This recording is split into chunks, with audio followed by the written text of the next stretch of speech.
혹시 여러분은 왜 내가 내딛는 모든 발걸음이 다른 사람들보다 유난히 느리게 느껴지는지 궁금해 본 적 없으신가요? 온 세상이 단거리 경주처럼 인생에 뛰어들 때 왜 당신만이 그 흐름에 합류하지 못하고 곁에서 지켜만 보고 있는지 말입니다. 대부분의 사람들이 젊은 시절의 폭발적인 시작, 30대의 축적, 40대의 안정을 잇는 직선적인 성공 스토리를 되칠 때 당신은 마치 거꾸로 가는 듯한 궤적을 따라 움직입니다.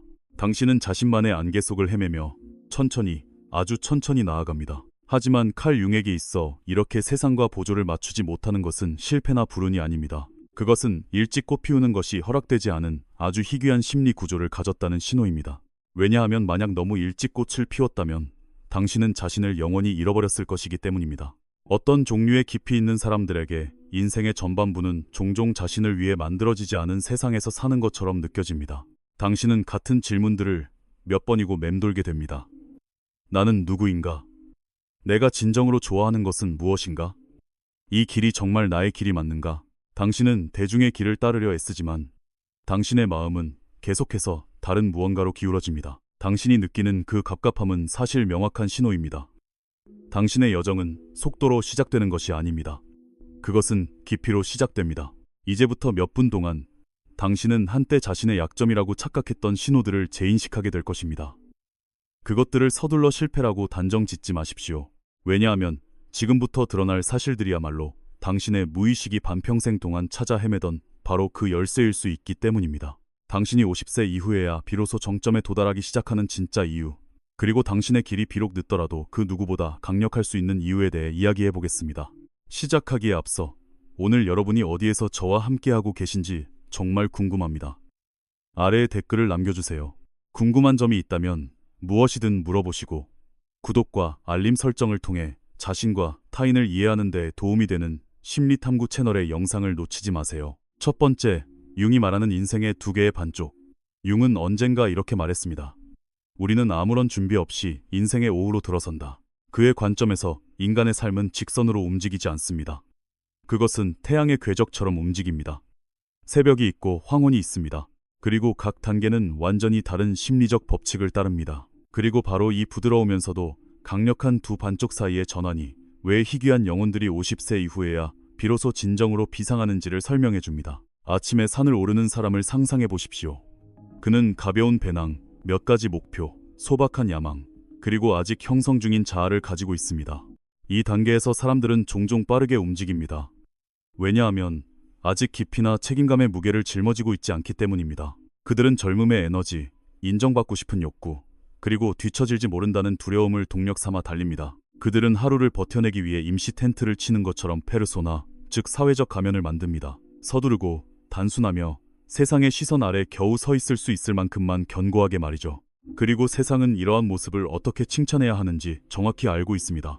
첫 직장을 구한 사회 초년생에게 주어지는 안정적이라는 칭찬부터 자신이 누구인지도 제대로 알기 전에 서둘러 결혼하는 젊은이에게 보내는 사회의 인정 어린 끄덕임까지 인생의 밝은 길은 단순해 보입니다.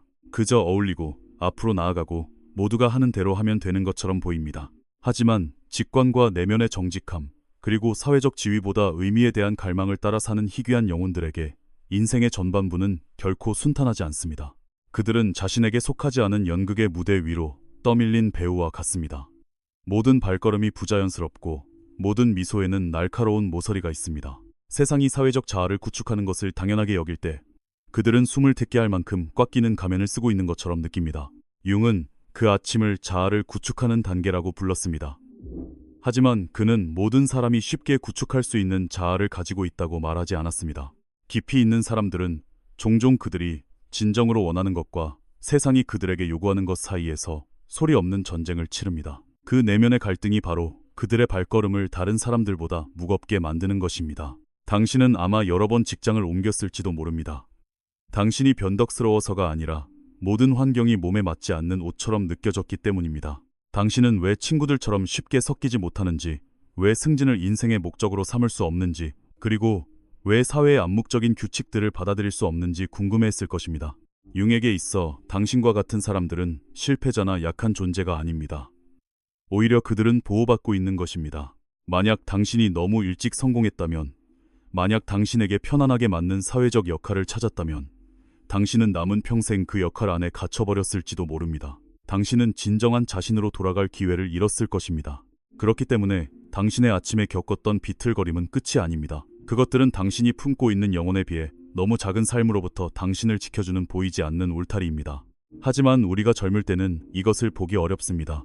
우리는 다른 사람들이 앞서 나가고 집을 사고 가정을 꾸리고 경력을 안정시키는 동안 우리 자신은 경주 밖에서 서성이는 것처럼 느낍니다. 그리고 뒤처지고 있다는 두려움이 매일 밤 당신을 잠식합니다. 그러나 융은 인생의 오후에 속한 사람들은 반드시 마찰로 가득한 아침을 통과해야 한다고 믿었습니다. 그 마찰이 그들이 외적인 역할에 갇히는 것을 막아줍니다. 그들은 영혼이 무르익고 삶의 더 깊은 질문들이 자라날 공간을 가질 시간이 필요합니다. 그러다 해가 서쪽으로 기울기 시작하고 갑자기 규칙이 뒤바뀝니다. 아침에 우리를 빠르게 달리게 했던 것들이 힘을 잃기 시작합니다. 그리고 한때 우리를 다르게 느끼게 했던 것들이 갑자기 순금처럼 변합니다. 이때가 바로 조기 성공자들이 종종 위기에 빠지는 시점입니다. 그들은 매우 높은 사다리를 올랐지만 그 사다리가 엉뚱한 벽에 기대어져 있다는 것을 깨닫습니다. 그들의 페르소나는 너무나 견고하게 구축되어 이제는 감옥이 되어버렸습니다. 그들은 변화하고 싶지만 어디서부터 시작해야 할지 모릅니다. 왜냐하면 그들이 짊어지고 있는 자아가 더 이상 그들 자신이 아니기 때문입니다. 한편 자신의 다름 때문에 반평생 동안 힘들어했던 사람들은 마치 집에 돌아온 것처럼 이 단계로 들어섭니다. 그들은 더 이상 다른 사람들의 기대에 의해 궤도를 이탈하지 않습니다.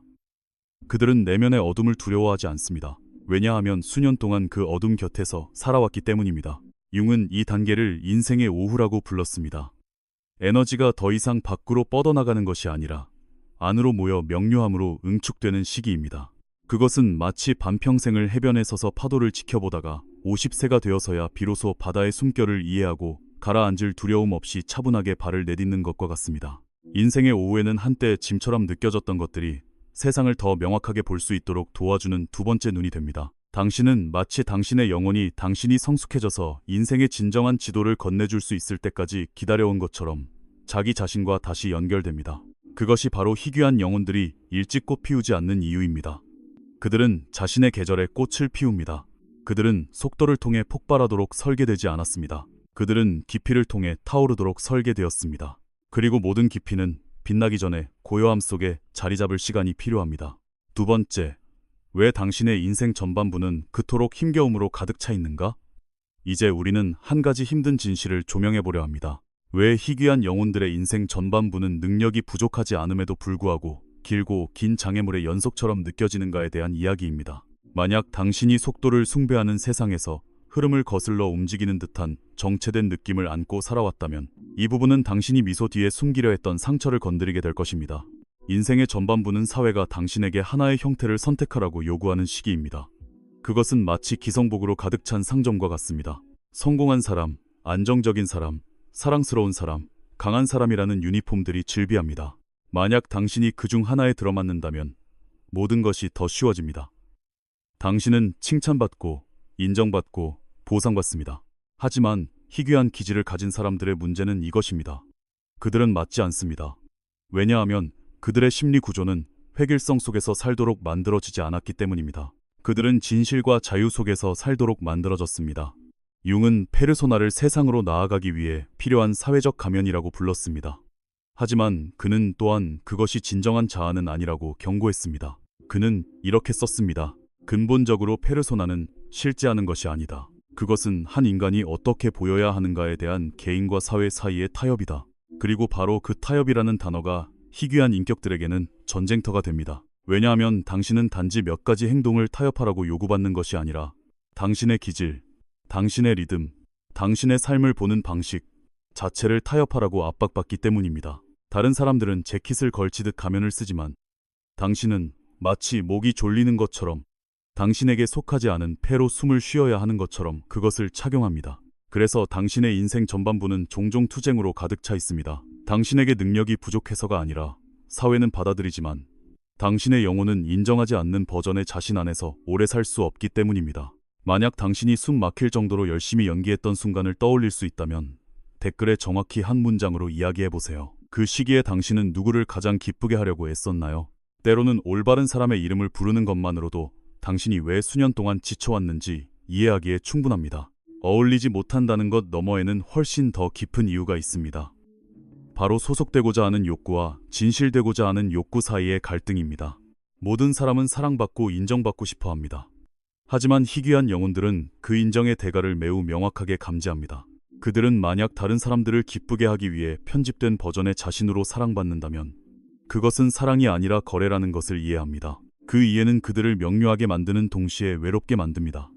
그들의 젊은 시절 대부분은 연결을 갈망하면서도 동시에 그것을 두려워하는 감정 속에서 지나갈 수 있습니다. 자신의 진정한 자아를 내주어야 할까봐 두려워하는 것입니다. 그들은 붐비는 방에 걸어 들어가서도 여전히 이방인처럼 느낍니다. 사람들은 단순한 이야기에 웃지만 그들은 그 밑에 깔린 공허함을 듣습니다. 그리고 이 더 깊은 층위를 듣는 능력이 바로 그들을 지치게 하는 것입니다. 그들이 힘들어하는 또 다른 이유는 의미에 의해 강력하게 이끌리기 때문입니다. 당신은 아마 이런 순간을 경험했을 것입니다. 어느 날 당신은 화면, 회의 일정, 목표치를 응시하다가 갑자기 등골이 오싹해지는 것을 느낍니다. 내가 지금 뭘 하고 있는 거지? 융에게 있어 삶이 내면의 심리 구조와 일치하지 않을 때 무의식은 반응합니다. 그리고 그것은 말로 반응하지 않습니다. 그것은 증상으로 반응합니다. 막연한 피로감, 무관심, 의욕 상실, 명확한 이유 없는 짜증, 또는 우울증처럼 길게 이어지는 무거움. 인생의 전반부가 어려운 이유는 또한 희귀한 영혼들이 종종 자신의 나이보다 일찍 내면의 밀도를 짊어지기 때문입니다. 다른 사람들이 아직 충동에 따라 사는 동안 그들은 이미 죽음, 진리, 그리고 의미에 대해 묻고 있습니다. 그들은 이미 인간의 어두운 면, 권력 게임의 허위, 명성의 취약함을 보았습니다. 그 통찰력은 그들이 순진해지기 어렵게 만듭니다. 그리고 당신이 순진해질 수 없을 때 환상 위에 세워진 경주에 참여하기는 어렵습니다. 그것은 마치 게임의 기본 코드를 볼 수 있는 상태로 게임 안에 놓이는 것과 같습니다. 당신은 그것이 보상, 도파민, 비교, 그리고 성과에 의해 움직인다는 것을 알고 있습니다. 그래서 뒤처지고 있다는 두려움이 저류처럼 솟아오릅니다. 당신은 다른 사람들이 빠르게 움직이고 결혼하고 집을 사고 지위를 얻고 자리를 확보하는 것을 봅니다. 당신은 시간을 잃고 있는 것은 아닌지 궁금해합니다. 당신은 어느 날 잠에서 깨어나 모든 기회가 지나가 버렸다는 것을 깨달을까봐 두려워합니다. 하지만 여기에 역설이 있습니다. 그 두려움은 당신을 그저 따라잡기 위해 페르소나를 쓰도록 밀어붙일 수 있습니다. 그리고 그것은 당신의 투쟁을 더욱 악화시킬 뿐입니다.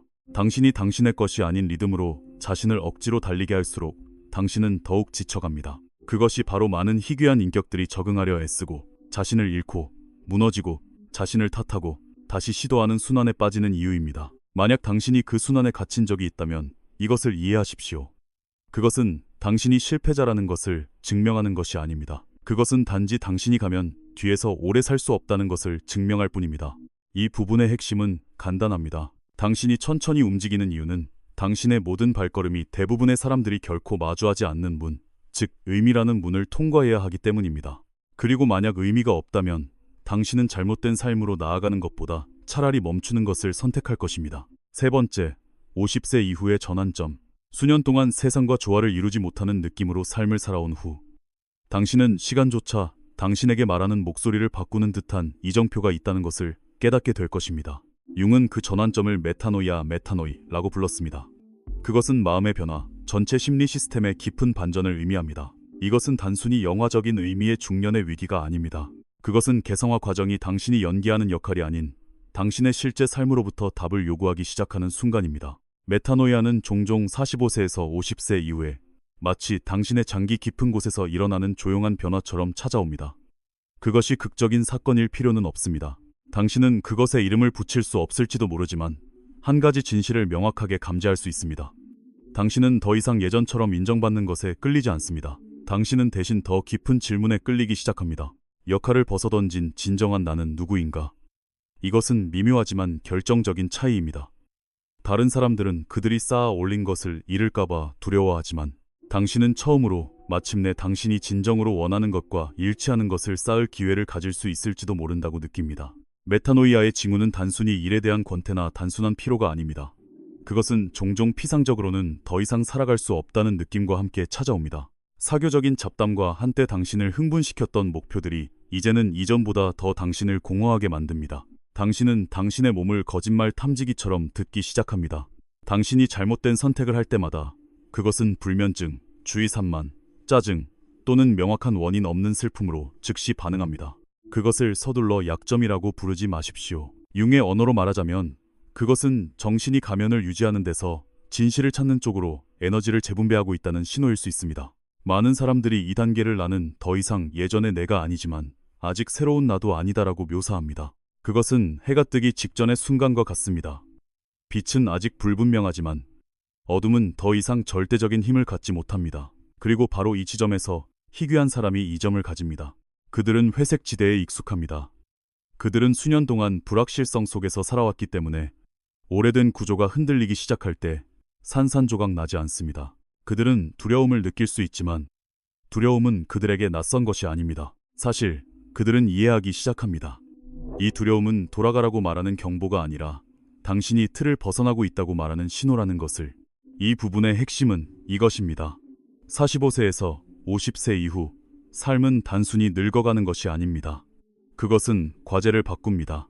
그리고 만약 당신이 희귀한 유형이라면 당신은 그 과제의 변화를 초대장으로 느낄 것입니다. 진정성의 정도, 의미의 깊이, 그리고 당신 안에서 형태를 갖추려고 노력하는 것과 조화를 이루며 살아갈 수 있는 능력을 새로운 척도로 자신을 측정하라는 초대장 말입니다. 당신에게 있어 메타노이아는 젊음의 끝이 아닙니다. 그것은 진짜 문이 마침내 열리는 순간입니다. 그리고 이상한 점은 당신은 그것을 알지 못한 채 평생 그것을 기다려왔을지도 모른다는 것입니다. 네 번째, 그림자의 역할. 만약 메타노이아가 방향타가 돌아가는 순간이라면 그림자는 당신의 배가 50세 이후에야 비로소 가속할 수 있는 이유입니다. 인생의 전반부에서 당신은 여전히 자신을 숨기느라 바쁩니다. 당신은 대부분의 에너지를 받아들여질 만한 버전의 자신이 되기 위해 노력하는 데 씁니다. 그리고 그 인정의 대가는 당신의 진짜 자아의 절반을 무의식의 지하실에 가둬두는 것입니다. 융은 그 갇힌 부분을 그림자라고 불렀습니다. 그리고 여기에 결정적인 지점이 있습니다. 그림자가 통합되지 않았을 때 당신은 진화할 수 없습니다. 왜냐하면 당신은 항상 절반의 능력으로만 작동하고 있기 때문입니다. 마치 핸드브레이크가 여전히 걸려있는 채로 운전하는 차와 같습니다. 인생의 전반부에서 사회는 당신이 다루기 쉽고 순응하며 문제를 일으키지 않고 규범에 맞는 것에 대해 보상합니다. 당신은 까다롭다는 딱지가 붙지 않도록 분노를 조절하는 법을 배웁니다. 탐욕스럽다고 불리지 않도록 야망을 숨깁니다. 사랑받기 위해, 소속되기 위해 투쟁 본능을 억누릅니다. 당신은 마치 초안처럼 자신을 더 작게 만듭니다. 만약 당신이 충분히 착하다면 삶이 문을 열어줄 것이라고 희망하면서 말입니다. 하지만 삶은 그런 식으로 열리지 않습니다. 그것은 단지 당신에게 습관을 가르쳐줄 뿐입니다. 안전을 대가로 자신의 일부를 잘라내는 습관. 그리고 그 습관은 당신이 도약할 모든 기회를 조용히 방해합니다. 왜냐하면 당신은 보여지는 것을 두려워하면서 위대한 것을 창조할 수 없기 때문입니다. 당신은 항상 허락을 구하면서 일어설 수 없기 때문입니다. 당신의 생명력이 끊임없는 연기로 인해 고갈될 때 돌파할 수 없기 때문입니다. 그렇다면 왜 50세 이후에야 상황이 바뀔 수 있을까요? 왜냐하면 어느 시점에서 몸과 정신은 더 이상 가식을 유지할 힘이 없기 때문입니다.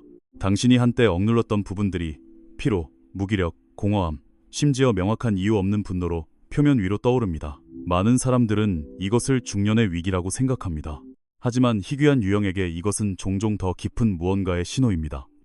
그림자 속에 갇혀있던 에너지를 되찾을 때라는 신호입니다. 그리고 당신이 그 에너지를 되찾을 때 당신은 마침내 정점에 도달할 연료를 갖게 됩니다. 만약 당신이 이 글을 들으면서 갑자기 당신도 그런 어둠의 계절을 겪었다는 것을 깨달았다면 아래에 작은 신호를 남겨주세요. 긴 이야기를 할 필요는 없습니다. 그저 당신이 가장 오랫동안 가둬두었던 부분의 이름을 말해주세요. 분노, 야망, 욕망 또는 존중받고 싶은 갈망. 단순히 그것의 이름을 부르는 것만으로도 당신은 이미 자신의 핸드브레이크를 풀기 시작한 것입니다. 아주 미묘한 메커니즘을 자세히 살펴보세요. 많은 사람들이 도덕적 딱지를 인식하지 못합니다. 어떤 사람들은 항상 양보하고 항상 친절합니다. 그들 깊은 곳에는 한 가지가 빠져 있습니다. 바로 건강한 공격성입니다. 여기서 공격성은 폭력이 아닙니다. 그것은 아니오라고 말할 수 있는 힘입니다. 경계를 설정하고 삶에서 자신의 몫을 주장할 수 있는 힘입니다. 그것 없이는 당신은 날카로운 가지들이 모두 잘려나간 나무처럼 삽니다. 그것은 단정해 보이지만 스스로를 방어할 수 없습니다. 당신은 착취당하기 쉽고 당신의 길에서 벗어나기 쉽습니다. 당신은 소모적인 관계에서, 임시적인 삶에서 에너지를 잃고 매번 돌파할 수 없다고 느낍니다. 재능이 부족해서가 아니라 내면의 힘이 부족하기 때문입니다. 50세 이후 만약 당신이 진정으로 그림자를 통합하는 단계에 들어선다면 당신이 가장 먼저 되찾는 것은 바로 그 힘입니다. 당신은 미움받는 것을 덜 두려워하기 시작합니다. 당신은 기쁘게 하는 것에 덜 집착하게 됩니다. 당신은 목에 칼라처럼 걸고 있던 다루기 쉬움이라는 병을 벗어던집니다. 그리고 당신이 더 이상 다른 사람들을 편안하게 유지하는 데 에너지를 쓰지 않을 때 그 에너지는 당신의 실제 삶을 위해 돌아옵니다. 이 변화는 구체적이 됩니다. 당신은 직업 선택에서 더 결단력 있어지고 관계에서 더 확고해지며 목표에서 더 명확해집니다. 당신은 과도하게 설명하는 것을 멈춥니다. 당신은 더 빨리 움직입니다. 광적인 서두름이 아니라 더 이상 자신을 막지 않기 때문에 더 빨라지는 것입니다. 당신이 되찾는 두 번째 것은 진정한 야망입니다. 당신은 더 이상 박수를 위해 살지 않습니다. 당신은 내면에서 당신을 재촉하는 것을 완성하기 위해 삽니다. 그리고 바로 당신이 인정의 필요성에서 벗어났기 때문에 성공하기가 더 쉬워집니다. 왜냐하면 당신은 다르기 때문입니다. 결국 당신은 어려운 일을 감히 합니다. 결국 당신은 감히 인내합니다. 세 번째, 그리고 늦은 성공이 종종 더 안정적인 이유이기도 한 것은 이것입니다. 일단 통합되면 그림자의 힘은 더 이상 파괴하지 않고 창조합니다. 당신이 젊을 때 만약 당신이 분노나 야망을 표현한다면 그것은 충동적이고 대가가 클 수 있습니다. 하지만 50세 이후 당신이 충분히 타격을 입었을 때 그림자 에너지는 경험이라는 필터를 통과합니다. 그것은 압력을 받아 다이아몬드로 변하는 석탄처럼 압축된 힘이 됩니다. 다섯 번째, 통합의 힘. 당신이 도덕적 딱지를 직시하고 많은 기준들이 단지 올바름으로 칠해진 세 장에 불과하다는 것을 깨달을 때 당신은 단지 당신의 경계를 되찾는 것이 아닙니다. 당신은 더 큰 것, 즉 온전한 인간으로 살아갈 권리를 되찾습니다. 그리고 그 온전함이 돌아오는 순간 한때 흩어져 보였던 당신 삶의 조각들, 의미 없어 보였던 방향 전환들, 우회로처럼 느껴졌던 세월들이 갑자기 제자리를 찾습니다. 마치 보이지 않는 손이 수십 년 동안 조용히 당신 삶의 파편들을 모아왔고 후반부에 그것들을 테이블 위에 놓고 이제 진짜 그림이 무엇인지 보라고 말하는 것 같습니다. 이것이 바로 인생 후반부의 특별한 선물, 통합하는 능력입니다. 만약 인생의 아침이 전문화를 숭배하고 하나의 직선을 선택하여 돌진하는 것이라면 오후는 다른 종류의 지성, 즉 연결의 지성으로 빛나기 시작합니다. 당신은 더 이상 세상을 분리된 파편들의 연속으로 보지 않습니다. 당신은 그것을 네트워크로 봅니다. 그리고 결정적인 지점은 이것입니다. 이 능력은 당신이 결코 방황한 적이 없다면 존재하지 않았을 것입니다. 그것은 바로 당신이 한때 길을 잃었다고 자신을 탓했던 바로 그 세월들로부터 태어납니다. 당신은 아마 여러 환경을 거쳤을 것입니다. 사무직으로 일하다 그만두고 사업을 시도하다 실패하고 한 분야를 공부하다 다른 분야로 옮기고 한 종류의 사람을 사랑하다가 다른 종류의 사람이 필요하다는 것을 깨달았을 것입니다. 당신은 한때 당신의 삶이 뒤죽박죽된 서로 어울리지 않는 잡동사니로 가득 찬 여행 가방 같다고 생각했습니다. 하지만 그때 당신은 그것들 사이에 보이지 않는 실들이 있다는 것을 알아차리기 시작합니다. 디자인을 공부하고 나중에 교육 분야로 옮긴 사람은 이미지가 학습 행동을 어떻게 형성하는지 볼 수 있습니다. 영업직으로 일하다가 심리학으로 전향한 사람은 그냥 둘러보는 거예요. 라는 문장 뒤에 숨겨진 두려움과 숨은 동기를 읽을 수 있습니다. 상처 입은 가정에서 자라나 나중에 인사과에서 일한 사람은 왜 조직이 가족과 똑같은 방식으로 기능 장애를 일으킬 수 있는지 이해할 수 있습니다. 이것들은 더 이상 흩어진 조각들이 아닙니다. 그것들은 시스템을 형성합니다. 정보 과부하 시대에 이 능력은 일종의 초능력이 됩니다. 사람들은 많은 것을 알 수 있지만 여전히 아무것도 이해하지 못할 수 있습니다. 뉴스, 비디오, 데이터, 의견, 조언, 모든 것이 우박처럼 쏟아져 내립니다. 하지만 인생 후반부의 희귀한 사람은 소음에 쉽게 휩쓸리지 않습니다. 그들은 더 오래 듣고 더 깊이 봅니다. 그들은 묻습니다. 이것이 저것과 어떻게 연결되는가? 어디에서 패턴이 반복되는가? 그리고 일단 당신이 그러한 질문들을 하기 시작하면 당신은 더 이상 정보의 소비자가 아닙니다. 당신은 그것을 해독하는 사람이 됩니다. 당신은 이것을 실생활에서 명확하게 볼 수 있습니다. 어떤 젊은 사람들은 매우 유능하고 매우 빠릅니다. 하지만 그들이 결혼 위기, 우울증 또는 조직 붕괴와 같은 다층적인 문제에 직면할 때 그들은 단순한 답을 원하기 때문에 당황합니다. 하지만 수많은 경험의 층을 통과한 당신은 위기가 거의 단일 원인에서 비롯되지 않는다는 것을 이해합니다. 그것은 개인사, 가족 패턴, 사회 환경, 집단적 두려움, 그리고 아직 이름 붙여지지 않은 욕구들의 교차점입니다. 당신은 단지 사건들을 보는 것이 아니라 시스템을 봅니다. 그리고 그 때문에 당신은 혼돈에 삼켜지지 않고 다른 사람들을 이끌 수 있습니다. 이것이 또한 세상이 당신을 두 가지 매우 구체적인 방식으로 필요로 하는 이유입니다. 첫째, 세상은 지식을 연결하는 사람들을 필요로 합니다. 인공지능, 기술, 경제, 심리학, 문화, 그리고 윤리가 충돌할 때 얕은 마음들은 끝없이 논쟁할 것입니다. 깊은 마음들은 사업적 결정이 단지 숫자에 관한 것이 아니라는 것을 이해합니다. 그것은 또한 탐욕, 두려움, 그리고 인정받고 싶은 인간의 욕구에 관한 것입니다. 그들은 사회적 유행이 단지 유행이 아니라 스스로를 표현하려는 집단적 원형이라는 것을 이해합니다. 그들은 개인적인 문제가 단지 성격이 아니라 그 밑에서 작동하는 무의식적인 역사라는 것을 이해합니다. 당신은 좁은 전문성에 갇혀 있지 않습니다. 왜냐하면 삶 자체가 당신에게 넓게 보도록 강요했기 때문입니다. 둘째, 세상은 상징적 깊이가 풍부한 포괄적인 시각을 가진 사람들을 필요로 합니다. 융은 인간을 단지 행동을 통해 보지 않았습니다. 그는 상징, 꿈, 그리고 반복되는 패턴을 통해 보았습니다. 그리고 당신이 충분한 삶의 조각들을 겪고 나면 당신은 일상의 현실에서 상징들을 보기 시작합니다. 버림받을까 두려워 통제해야만 하는 남자, 결코 구원받은 적이 없기 때문에 계속해서 다른 사람들을 구하는 여자, 내면에 무언가가 비어있기 때문에 크게 웃는 사람. 당신은 각 삶을 통해 움직이는 원형들을 봅니다. 그리고 일단 당신이 상징을 보면 당신은 더 이상 표면에 의해 쉽게 조종당하지 않습니다. 통합은 또한 이상한 느낌을 만들어냅니다. 당신은 당신의 삶을 신뢰하기 시작합니다. 값싼 낙관주의가 아니라 조용한 믿음입니다. 마치 당신이 왜 그토록 먼 길을 돌아와야 했는지 마침내 이해하는 것 같습니다. 방황의 세월은 더 이상 실패의 증거가 아닙니다. 그것들은 기피의 자본이 됩니다. 당신은 마치 여러 다른 강둑에서 돌들을 모아온 사람과 같습니다.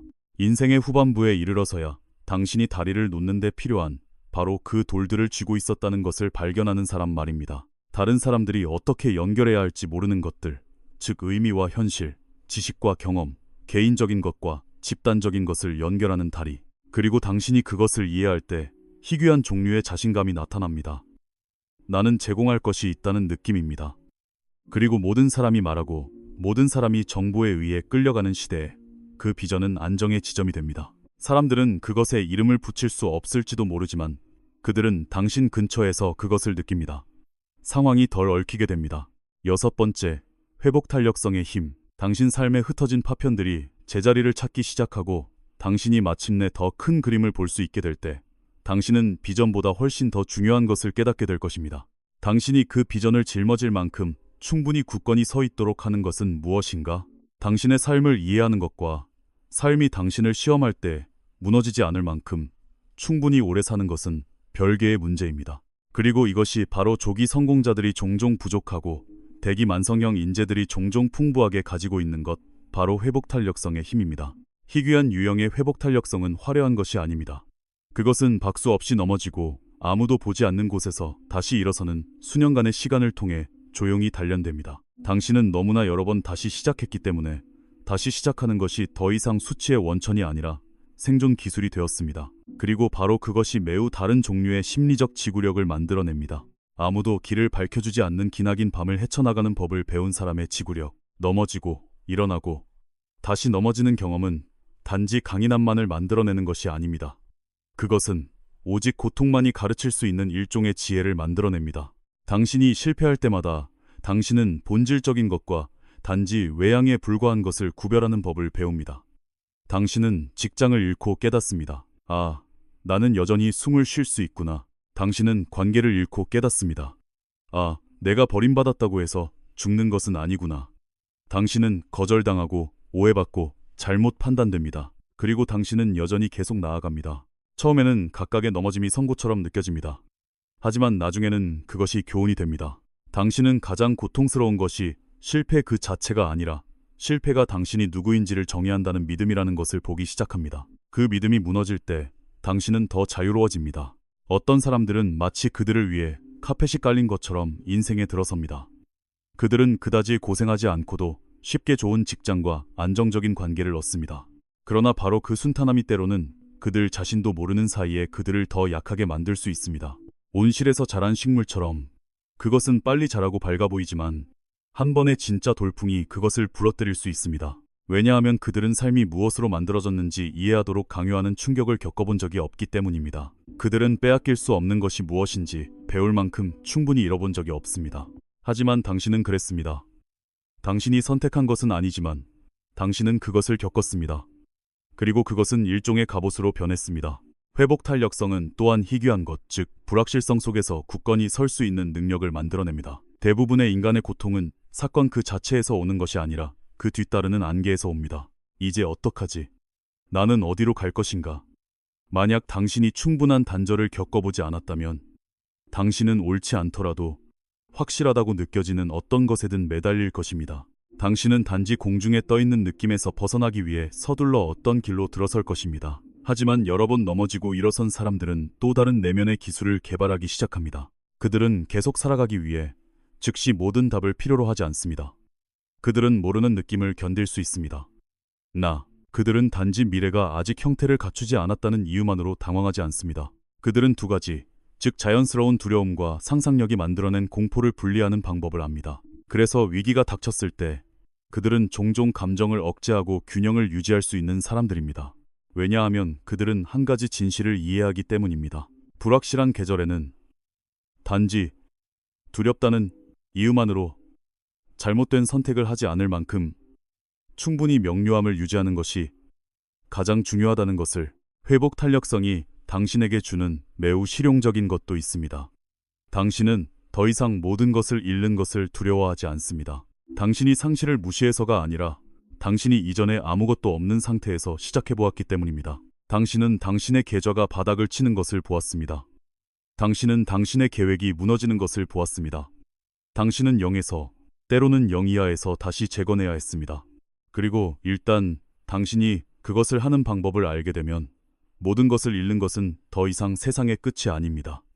그것은 끝이 있는 길의 한 구간이 됩니다. 그리고 이것은 인생의 후반부에 막대한 이점을 만들어냅니다. 당신은 다른 사람들이 감히 하지 못하는 것을 감히 합니다. 대기만 성형 인재의 회복 탄력성은 또 다른 형태, 즉 자가 수리 능력을 가지고 있습니다. 당신은 당신의 마음, 당신의 몸, 그리고 당신의 한계를 이해합니다. 당신은 언제 쉬어야 하고 언제 밀어붙여야 하는지 압니다. 당신은 당신이 잘못된 길로 가고 있다는 신호를 인식합니다. 회복 탄력성은 당신을 단단한 돌로 만드는 것이 아닙니다. 그것은 당신을 대나무로 만듭니다. 구부러질 수는 있지만 부러지기는 어려운 대나무. 그리고 그것이 당신이 나중에 정점에 도달할 수 있는 능력과 직접적으로 연결되는 이유입니다. 왜냐하면 당신의 정점에 도달하는 것은 단지 재능이나 선견지명만을 요구하는 것이 아니기 때문입니다. 그것은 인내할 수 있는 능력, 즉 새로운 버전의 자신, 새로운 미래의 압력을 견딜 수 있는 능력을 요구합니다. 어떤 사람들은 매우 유능하고 매우 지능적입니다. 그러나 진정으로 큰 기회가 왔을 때 그들은 무거운 것을 짊어져 본 적이 없기 때문에 망설입니다. 그리고 그래서 그들은 자신의 타이밍을 망칩니다. 끝없는 미루기, 후퇴할 변명, 또는 더 높은 단계로 올라서는 것을 마주하지 않기 위한 자작극. 7번째, 당신의 에너지를 보호하는 것. 하지만 일단 당신이 올라설 만큼 충분히 강해지면 훨씬 더 미묘한 시험이 있습니다. 당신은 그곳에 머물 만큼 충분한 힘을 유지할 수 있는가? 아니면 사소해 보이는 것들이 당신이 가장 중요한 일을 하기 전에 당신을 고갈시킬 것인가? 그것이 바로 당신의 에너지를 보호하는 것이 더 이상 부드러운 의미의 자기 관리가 아닌 이야기입니다. 그것은 살아가는 방식, 당신 삶의 위대한 일을 위해 불을 계속 지피는 원칙이 됩니다. 첫째, 당신은 한 가지 진실을 직시해야 합니다. 깊이 있는 영혼들은 종종 약해서가 아니라 너무 많은 문을 열어두기 때문에 고갈됩니다. 연민의 문, 책임감의 문, 누군가를 실망시킬까 두려워하는 문. 당신은 빨리 느끼기 때문에 빨리 줍니다. 당신은 누군가의 불평을 듣고 즉시 그들을 구하고 싶어 합니다. 당신은 그들의 슬픔을 감지하고 즉시 그것을 짊어지고 싶어 합니다. 하지만 만약 당신이 경계를 설정하지 않는다면 연민은 누출로 변합니다. 당신은 눈치채지 못하는 사이에 매일 비워질 것입니다. 그리고 마침내 진정으로 중요한 것을 위해 힘이 필요할 때 당신에게는 공허함 외에는 아무것도 남지 않을 것입니다. 단단한 경계는 냉정함이 아닙니다. 단단한 경계는 당신의 에너지를 위한 명확한 규칙입니다. 누가 들어올 수 있는지, 어떻게 들어오는지, 그리고 얼마나 오래 머무는지에 대한 규칙입니다. 첫 번째 실천. 매우 구체적인 것은 자신의 배터리 소모를 인식하는 법을 배우는 것입니다. 대화 후, 회의 후, 메시지 후, 당신은 어떻게 느끼나요? 더 가벼워졌나요? 아니면 더 무거워졌나요? 더 명료해졌나요? 아니면 더 혼란스러워졌나요? 어떤 사람들은 당신을 차분하게 남겨둡니다. 다른 사람들은 당신을 팽팽하게 긴장시킵니다. 그 신호를 믿으세요. 그들도 힘들어라거나 내가 이해해야 해라는 말로 합리화하지 마세요. 이해한다는 것이 다른 사람들이 당신을 감정 쓰레기통으로 사용하도록 허락하는 것을 의미하지는 않습니다. 한 가지 간단하지만 강력한 경계는 이것입니다.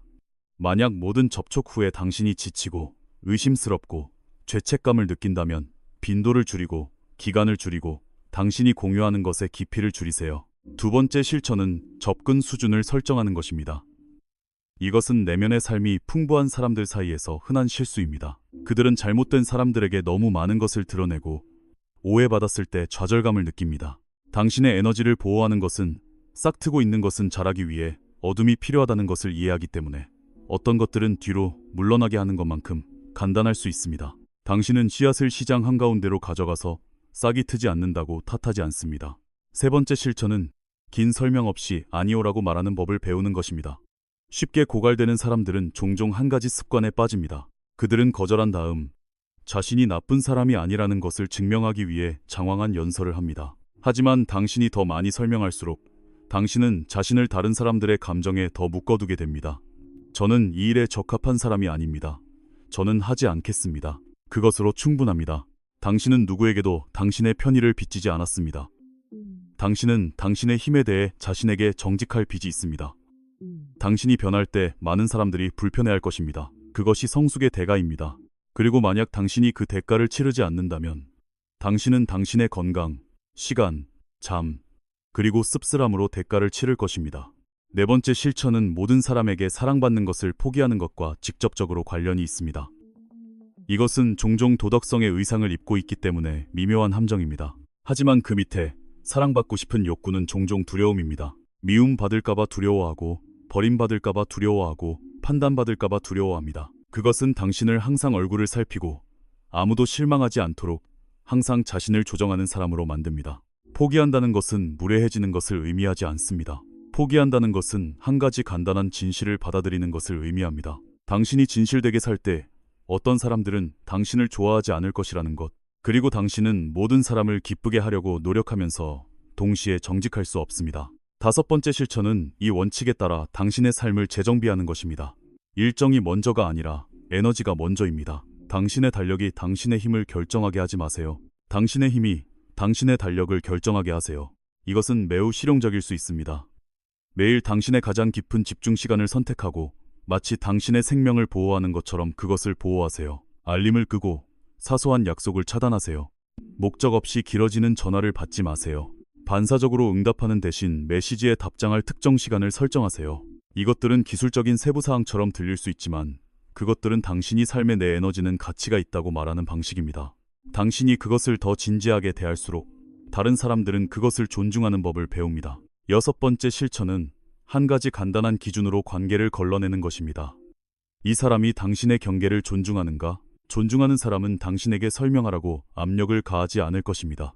당신이 아니오라고 말했을 때 침묵으로 당신을 벌하지 않을 것입니다. 당신이 휴식이 필요하다는 것에 대해 죄책감을 느끼게 하지 않을 것입니다. 반면에 당신을 존중하지 않는 사람은 항상 경계를 시험하고 당신이 자신을 증명하고 사과하고 보상하고 조금 더 주도록 만들 것입니다. 만약 당신이 당신의 에너지를 보호하고 싶다면 그들이 말하는 것만 듣지 마세요. 당신이 한계를 설정했을 때 그들이 어떻게 반응하는지 보세요. 만약 당신이 여기까지 읽었다면 당신은 이미 무언가 다른 것을 느낄지도 모릅니다. 나는 느리다가 아니라 나는 나의 진정한 리듬으로 움직이고 있다는 것을. 속도에 의해 세워진 삶이 있고 깊이에 의해 발효된 삶이 있습니다. 당신은 두 번째 종류에 속합니다. 즉, 당신은 서두르면서 진실되게 살 수 없다는 것을 의미합니다. 지금 중요한 것은 과거를 탓하거나 그것을 만회하기 위해 질주하는 것이 아닙니다. 중요한 것은 당신이 조화를 이루지 못했던 그 세월 동안 배운 것을 배신하지 않는 것입니다. 이 순간부터 당신은 당신의 삶을 증명해야 하는 것이 아니라 당신에게 맡겨진 것으로 대하기 시작할 수 있습니다. 의미 있는 것을 위해 당신의 에너지를 아끼세요. 아직 싹트고 있는 것 주위의 경계를 유지하고 끝없는 설명 대신 당신의 선택이 말하게 하세요. 당신은 모든 사람에게 당신의 길이 옳다고 설득할 필요가 없습니다. 당신은 단지 더 이상 당신 자신에게 존재하는 것에 대해 사과할 필요가 없을 만큼 충분히 진실되게 살기만 하면 됩니다. 그리고 만약 당신이 기회를 놓쳤다고 두려워한 적이 있다면 이것을 기억하세요. 당신이 찾고 있는 것은 당신이 제 시간에 있는지 아니면 너무 늦었는지에 있지 않습니다. 그것은 당신이 당신의 진짜 모습으로 감히 나서는지에 있습니다.